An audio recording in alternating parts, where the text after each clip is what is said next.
नित्यानन्दकरी वराभयकरी सौन्दर्यरत्नाकरी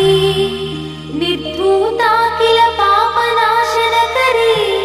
प्रत्यक्षमाहेश्वरी प्राणेयाचलवंशपावनकरी काशीपुराधीश्वरी